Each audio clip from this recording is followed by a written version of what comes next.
I'm back and I'm here to answer some questions I've been receiving of what is it like to write a book and what's it like in the mind of a writer, and welcome to my creative space, or one of them within my home here. Actually created for me is out in nature, but I can't always be there, right? So somebody asked me the other day, Gloria, why did you start writing a fiction book, knowing that for most of my life I've been nonfiction writer. I do write poetry, and I do have a lot of creative writing I've never shared with anybody. Well, this is how it started, and it may start some way simple like this for you. I just got this hair in my eye. Sorry about that. Anyway, there was a short story contest for a fictional story, and I decided I'll look into it. Well, when I looked into it, it was about a romance. And I've never really done a romance story, although I've had many romances in my life, right? So I thought, why not? Why not take the challenge and do something I've never done and get out of my comfort zone, right? Do you do that? So I decided to write a story about this woman, basically myself, a little bit older than I am right now. And she's sitting at a cafe in Italy, one of my favorite places in the world, if you know that, and also my heritage. So in the story, the character, her formal name is Alexandra, but when she's younger, she goes by Lexi because she didn't like her name. You ever not like your name? And she goes to Italy when she's very young, but it opens up in this short story as an older woman. And did she have regrets? And did she make bad decisions? And will she meet the person that she met earlier on in her life?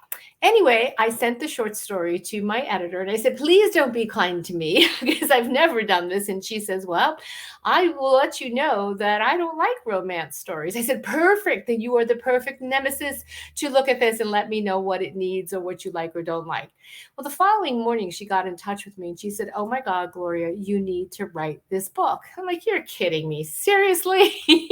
Well, almost 2 years later, here's the manuscript. All right. But here's what happened. That night, I decided to take a few of her suggestions, the edits that she made, and then I elaborated a little bit more. So the next morning, she didn't email me. She actually picked up the phone and said, my husband and I were sitting at the end of our beds reading this. We want to know what happens. Write the story.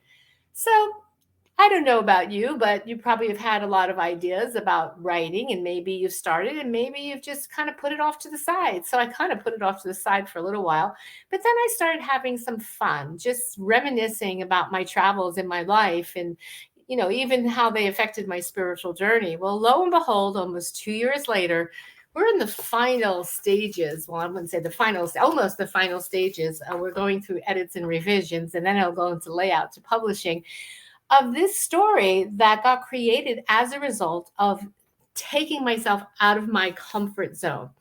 So, first of all, I have to thank the person who put out the contest for this, right? Because I would have never done it. And to thank my editor for pushing me, nudging me on the other side of the writing world. So, you may have seen that I am a best selling author, I'm an award winning author, I create bestsellers, but this is new for me. And when I was writing it and sending her some of the chapters to take a look at, she says, Gloria, you're walking your talk. Everything you teach in your story development programs, you're getting to experience. And I got to tell you, I have a lot of empathy for all of you. So if you think writing is easy, well, it can be. If you think it's challenging, yeah, it has its challenges and all the emotions that go along with it. So I wanted to take the opportunity to share a little bit about my story because I've been sharing about my author's stories, and someone said, oh, can you read something from your book? So it's not completely done yet, all right? But I thought, sure, why not? But I'll give you a little background first.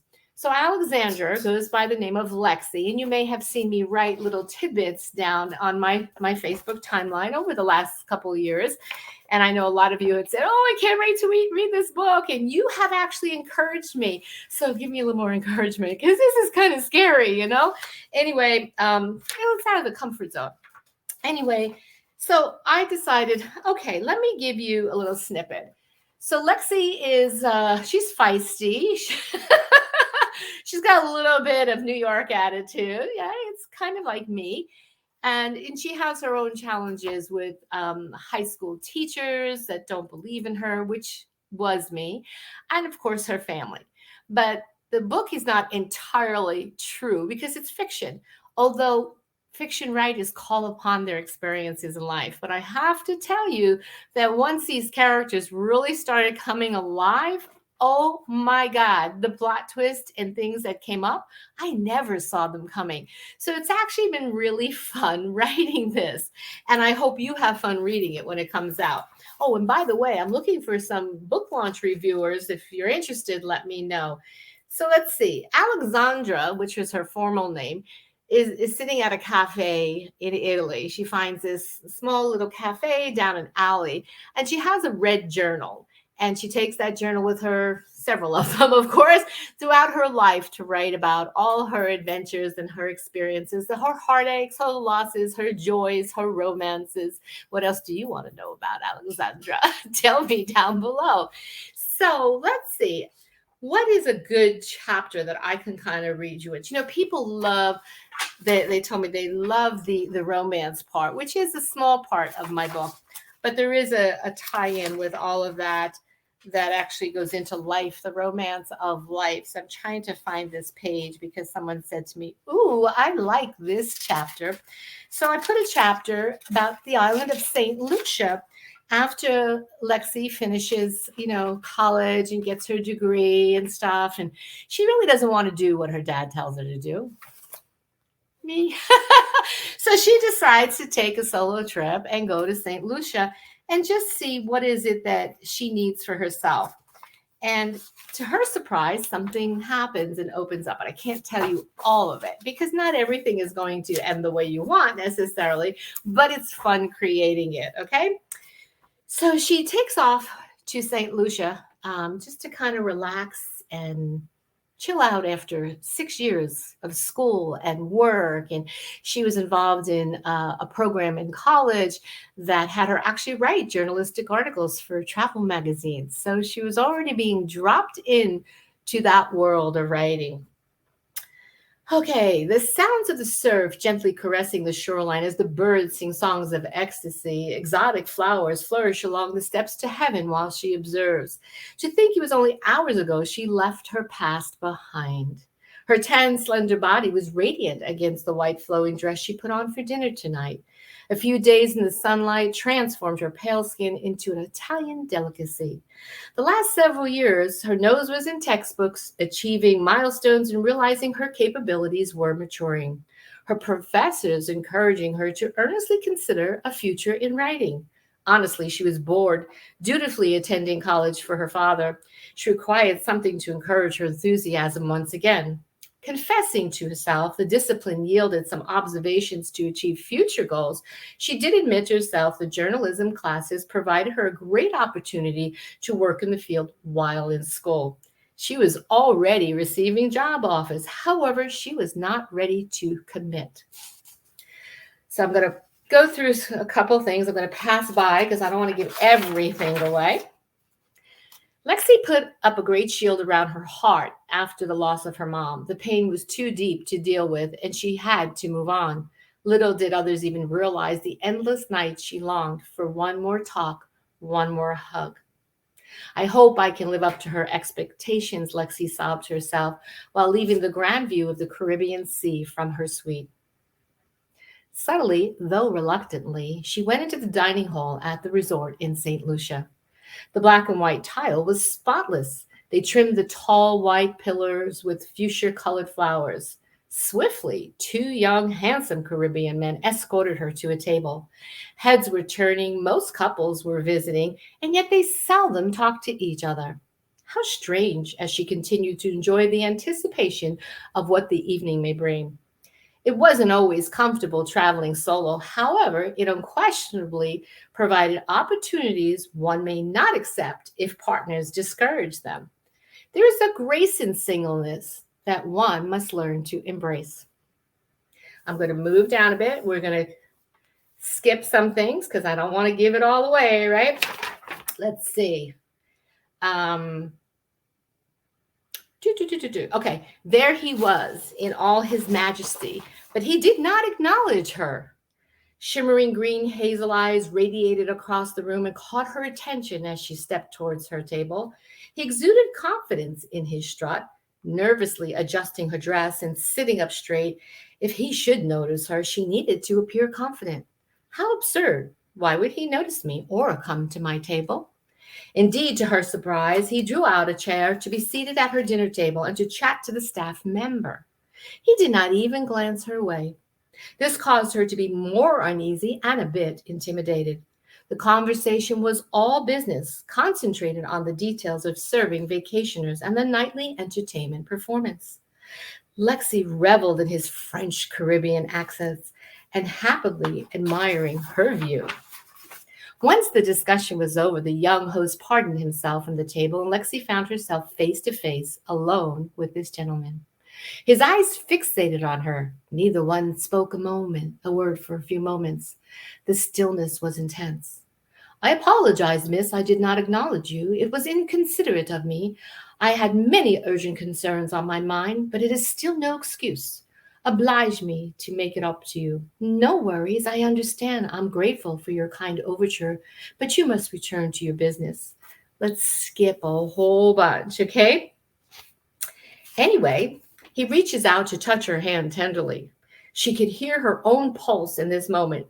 Nothing else counted. And with his accent, he expressed, come with me. She finished her dinner and his proposition sounded fascinating. However, she did not want to interfere with his work. I'm sure you have much to do, and I don't want to get you in trouble. Trouble, he laughed wholeheartedly. That is my middle name. Besides, you will come with me for a while as I entertain my patrons. You will be my co-star, okay? Sheepishly, she replied, yes. She had no idea what she was getting into, I can tell you that much, okay? Anyway, let's move on, okay? So, good evening, ladies and gentlemen, he announces. It is my purpose to provide an exceptional evening of fun for all of you. We hope to encourage you to reach levels of the island joy.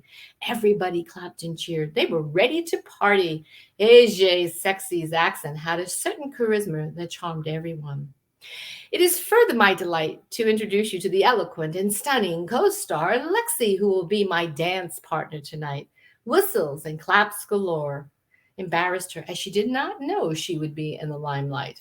We're going to move on, okay? Skipping some parts here. The band played a collection of Creole, Calypso, reggae, and more. Exquisitely dressed local women appeared on the dance floor in traditional colors of their flag, yellow, black, and white. Full flowing skirts embellished their lively presence. Each one was more gorgeous than the next. Their male counterparts stood properly before them when AJ took Lexi's hand, trimmed her head with yellow ribbons, wrapped a colorful skirt around her waistline, and stood handsomely before the crowd. Lexi did not know what to expect. However, once the quadrille began, she adequately embraced a waltz-like folk dance. We're going to skip some more, okay? Okay, so then AJ later on says, do you sing as well? I do a little hesitantly, she responded. Are you feeling hot, hot, hot? He playfully grinned, grasping her hand to sing and dance with her on the stage. And the music began, and the crowd cheered, hot, hot, hot. The electricity was vibrant and building. Lexi didn't even have a moment to respond when she shook her hips and drew excitement to the dance floor. We're going to move on, okay? So you can see she's getting a little playful here. She's having a little fun, and she's allowing herself just to relax after 6 years of college, okay? It felt incredible to have his attention, she realized, continuing to oblige herself to be fascinated by his touch and bewitched by his kiss. Oh, he was smooth in a form no other man had ever captivated her with charisma. The sound of the night ocean lightly crashing waves upon the sand in the distance relieved her pounding heart like voices speaking to her soul. The palm trees below gently swayed as if to whisper in her ear, relax. Kicking off her sandals, they raced together hand in hand down to the water. AJ lifted her alluring body up with his strong athletic arms, draped his hands around her waist, swung her around, and returned her down ever so deliberately, affectionately kissing her chest, pausing, kissing her chin, and stopping at her lips. The moonlight made her dress glitter in the dark, while her dizziness intensified as if she was drug induced. Clearly, she was not, although love has been described as intoxicating. So, there you have it, just a little snippet of not even a whole chapter.